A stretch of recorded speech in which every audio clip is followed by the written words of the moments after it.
আশীর্বাদে এখানে যে সংগঠন করি না কেন, হয়তোবা বজরং দল হতে পারে, হয়তোবা হিন্দু সুরক্ষা সমিতি কিংবা হিন্দু জাগরণ মঞ্চ, সকলের উদ্দেশ্য হিন্দুদের সুরক্ষা দেয়া।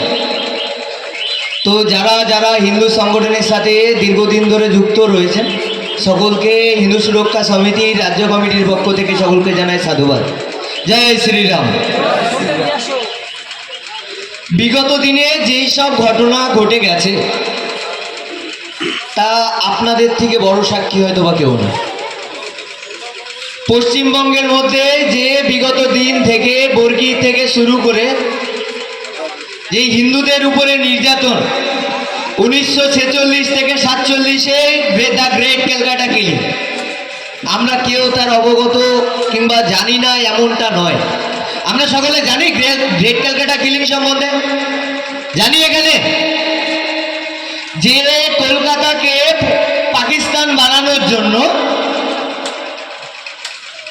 মুসলিম লীগ যে হত্যাযজ্ঞ চালিয়েছিল কলকাতার বুকে, আজকে আমরা হয়তো পশ্চিম পাকিস্তানের অংশ থাকতাম।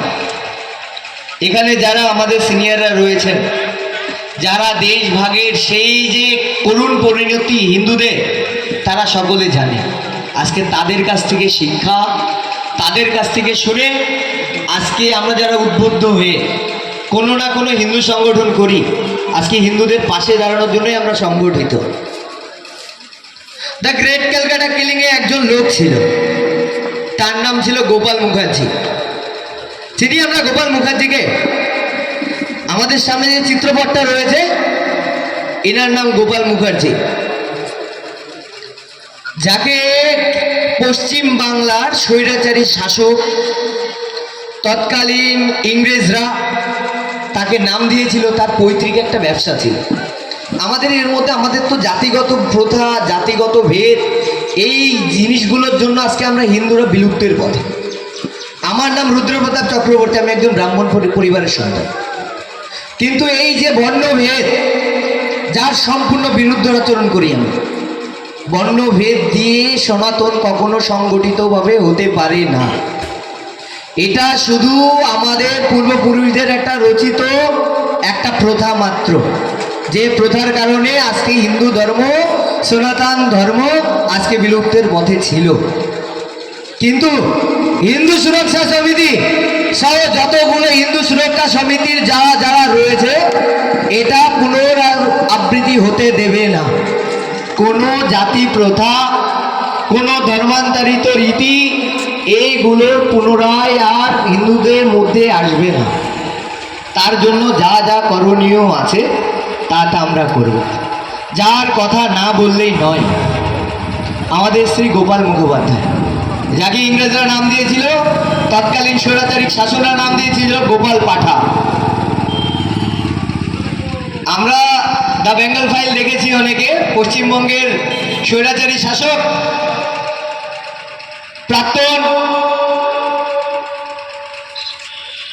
মুখ্যমন্ত্রী শ্রী মমতা বন্দ্যোপাধ্যায় স্বৈরাচারী শাসনের কথা না বললে, তার কথা না বললে এখানে মানায়।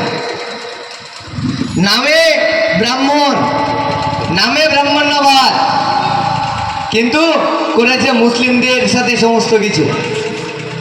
আরে মুসলিমদের সাথে আমাদের তো দ্বন্দ্ব নেই, আমরা তো দ্বন্দ্ব করতে গেছি, আমরা তাদের মারতে গেছি, কাটতে গেছি, তাদের জমি দখল করতে গেছি, যাইনি। আমরা সনাতনীরা যারা হিন্দুত্ববাদী, তারা আমরা শান্তিপ্রিয় মানুষ, আমরা শান্তিকে পছন্দ করি। যতক্ষণ সাপের লেজে পা দাওনি, সাপ তোমাকে কামড়াবে না। সাপের লেজে পা দিয়েছ তো হিন্দুত্ববাদের শক্তি দেখতে পাবে, হিন্দুরা কি কি করতে পারে সেটা দেখতে পারবে। শিবাজি মহারাজরা আবার পুনরায় উত্থান হবে, পুনরায় গোপাল পাঠা আবার আসবে, তোমাদের ভাষ্যমতে গোপাল পাঠা আবার জন্ম নেবে।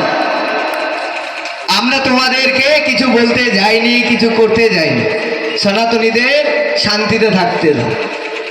আমরা এখানে এত দূর থেকে ছুটে এসি মাত্র একটি কারণ, আজকে মা শীতলা মন্দিরের এই মন্দির প্রাঙ্গণে সকলে উপস্থিত হয়েছি। বেশি কথা বলবো না, হিন্দু সুরক্ষা সমিতি সম্বন্ধে ছোট্ট একটু কিছু বলি। আমি